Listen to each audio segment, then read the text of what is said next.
누구라도 대답해 주시면 좋겠는데 저의 편견이나 선입견인지도 몰라서 좀 점검을 해주세요.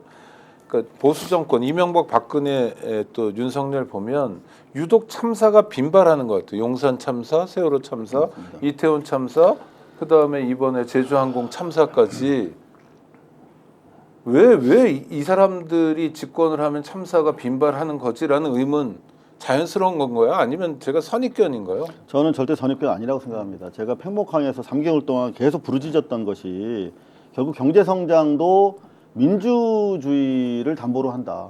그리고 안전사고 방지도 민주주의를 기본 틀로 한다. 무슨 말이냐면 이런 안전사고라고 만약에 가정한다고 했을 때 이게 결국은 전문가주의가 해체되면은 그리고 낙하산이 지금 저런 보수 수구 정권이 드러날 때마다 전문성과 전혀 상관없는 낙하산들이 횡행하지 않습니까? 근데 공항 관련도 다 낙하산들이 가죠. 그렇죠. 지금 공항도 그렇고 뭐 서울대 병원 감사가 뭐 하는 놈이 갔나 봤더니 그냥 검사도 아니고 검찰 수사가 아니야. 근데 그 사람 무슨 전문성이 있어 그랬더니 아이 뭐 저 병원도 몇 번 압수수색 했대.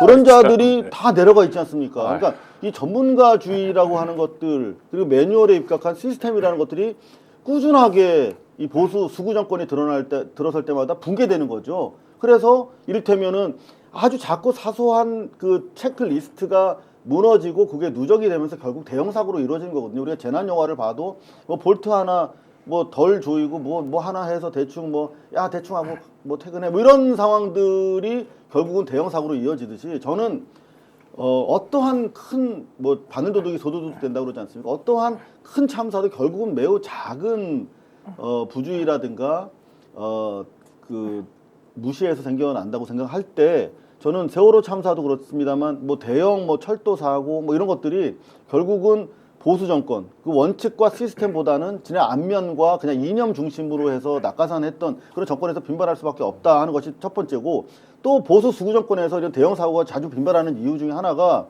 노동에 대한 무시 때문에 그렇다라고 생각을 해요 저는. 그러니까 결국은 보수 정권이라는 게 돈이 되면은 무조건 그냥 고 하는 거 아니겠습니까? 세월호도 사실은 안전 문제도 있지만 노후 때문에 돌리면 안 된다라고 하는 사인이 있던 것들을 헐값에 사와서 좀 돌린 건데 뭐 이번 뭐 비행기가 그렇다고 해서 뭐 과도하게 오래된 비행기는 아니더라고요 보니까 15년 18년 15년 정도 됐다고 네. 하니까 그거는 뭐 기령상에 큰 문제가 없어 보이는데 적어도 이런 노동에 대한 몰이해와 저평가 그런 것들이 그 실제로 지금 뭐 많은 분들이 저한테도 제보를 주고 계신데 이 제주항공이 가장 악명 높은 노동 환경 속에서 작업이 진행이 됐던 회사라는 거예요. 그래서 제주항공에서 버텼어? 그럼 우리 회사에서 일할 수 있어. 뭐 이런 얘기가 있을 정도라고. 그러니까 실제로 이 보수 수구 정권에서는 당장 윤석열 정권 들어와서 한 게 뭐 있습니까? 뭐 12시간 뭐 그랬다가 문제된다 그러면 또 빠꾸 했다가 또 뭐 12시간 52시간 52시간 네. 결국 계속 노동 강도를 강화시키는 그런 흐름이 여전하다고 봤을 때 더구나 명태균 사건 때도 보면은 무슨 뭐 대우조선인가를 그냥 노동조합 현장 실사도 안 하고 명태균이가 가보지도 않은 상태에서 그냥 대대적으로 탄압이 이루어졌다는 거 아닙니까? 그런 식으로 노동 조건에 열악화되고 노동 가치에 대해서 부정적인 그런 보수 수구 정권일수록 이런 사건들이 높지 않았나 이렇게 한 두 가지 관점에서 살펴드립니다. 그러니까 오늘 봉기욱 기자가 자기 페이스북에다가 제주항공 내부 관계자의 제보를 기다립니다 이렇게 내용을 썼더라고요. 그러니까 제가 볼 때 뭔가 있었으니까 이게 썼겠죠. 아무 내용도 없이 생뚱맞게 쓰지는 않았을 것 저한테도 같아요. 계속 오고 있는 게 바로 네. 그런 내용들이에요. 예, 그렇다면 말씀하신 것처럼 제주항공사가 지금까지 자기들의 이익을 올리기 위해서 아마 대표셨던 임원들이겠죠. 오너나 이런 사람들이 말씀하신 그냥 거의 몸으로 땜빵하듯이 진행을 해왔던 과정들이 있었을 거라 생각이 들긴 하는데 말씀하신 것처럼 저는 견제받지 않으니까 그런다고 봐요. 그러니까 소위 보수 권력과 자본이 보수 정권 시기에는 전혀 견제를 안 받거든요. 그냥 마음대로 해요. 마음대로 해도 누구도 거기서 문제 제기하지 않습니다. 그러니까 세금도 낮춰주고 규제도 다 풀어주고 자기들이 딱 그 시대에 그 시점은 돈을 벌 수 있는 가장 중요한 시점인 거죠. 이 시점을 놓치면 안 되는 거니까 가장 소위 적나라한 방식으로 이익을 획득하려고 하는 일들을 벌이게 되면 그 이익을 획득하라는 게 소위 정해져 있는 규정을 그 규정대로 안 하는 거잖아요.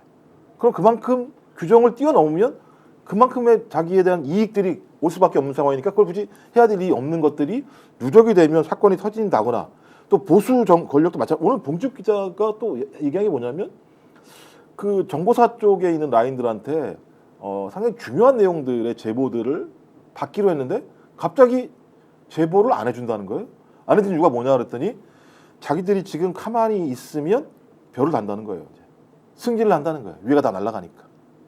그러니까 이런 말도 안 되는 이 소위 권력의 부스러기를 기다리려고 하는 보수 권력 내부의 인물들과 또 이 보수 권력 이 시기에 엄청난 이익들을 벌어들이기 위한 자본의 농간 이런 것들이 소위 일상 기업 상황에서 벌어지게 되면 당연히 이런 참사들이 발생할 수 있는 환경이 훨씬 더 많아지게 되는 상황이겠죠. 자, 이런 대형 참사가 일어나면 뭐 국론 분열을 걱정하는 분들도 계실 텐데 지금 내란 사태이기 때문에 두 가지 의견이 제출될 것 같습니다.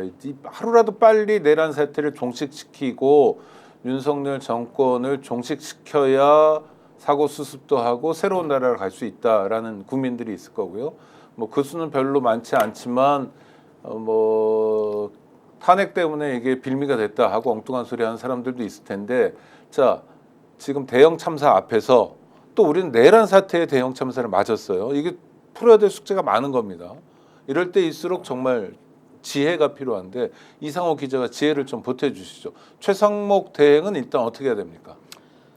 일단 이게 어제와 오늘은 또 다른 나라가 됐어요. 네. 대한민국이. 그리고 이걸 대단히 오랫동안 이 국면을 끌어가고 싶은 게 이제 이른바 내란 주도 세력의 의도일 것입니다. 이게 기본적으로 세월호 참사였다면 그 당시는 침몰해가는 배 안에서 생존 가능성이 있는 대한민국 국민들이 구조를 기다리는 상황이었죠. 그러니까 그때는 최고의 지상 목표가 가장 단기간 골든타임 이내에 한 명이라도 더 구조를 해야 된다는 것이었다고 한다면 이번 참사는 그런 상황이 좀 다릅니다. 골든타임이라고 하면 여기서는 왜 추락했는가라고 하는 부분 그리고 지금 매우 안타깝지만은 2명의 남녀 승무원을 제외하고 전원이 사망한 것으로 지금 보이는 가운데 현재 151명 정도의 시신이 수습된 것으로 보이고 나머지 한 20분에 대해서는 아마 이 전소가 되는 과정에서 고열로 인해서 시신 확인이 지금 어려운 것 같습니다. 매우 안타까운 상황인데 이 상황에서는 두 가지입니다. 유가족과 관련해서는 가급적 최단기간 내에 시신이 수습이 돼서 DNA를 통해서든 이게 이제 유족들의 품으로 돌아가서 슬픔 속에서 빨리 이제 그들이 원하는 방식으로 이제 모셔야겠죠. 모셔야 되는 게 하나고 다른 하나는 최단기간에 이게 사건 이제 책임 관계를 규명하는 이 두 가지 큰 트랙이 있다고 생각합니다. 근데 이 트랙과 관련해서 이거는 제대로 돼야 되는데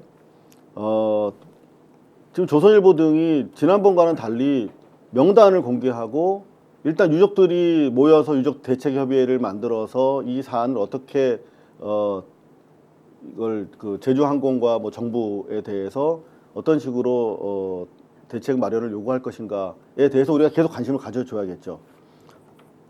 다행히 지금은 지난번까지만 해도 정치적으로 악영향이 있을까봐 눌러놨던 조선일보 등이 명단을 공개하는 데 협조하고 있으니까 따라서 이번에는 최대한 이게 정치적으로 번지지 않도록 하는 게 가장 급선무다.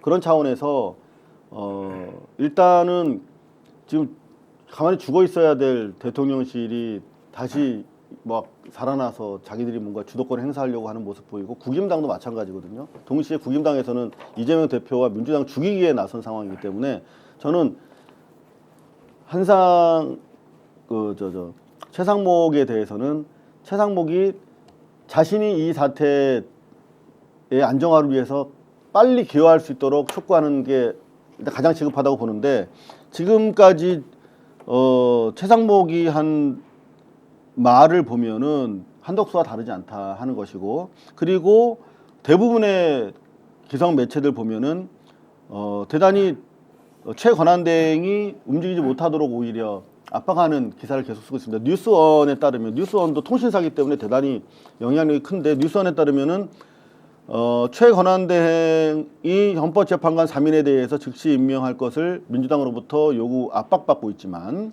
난감한 상황이다라며 난감한 입장을 변호하고 있습니다. 뭐가 난감하냐면 경제 안정이라는 본연의 업무에 집중하기도 벅찬 상황인데다가 국정 혼란 수습까지 떠맡아야 하기 때문이다.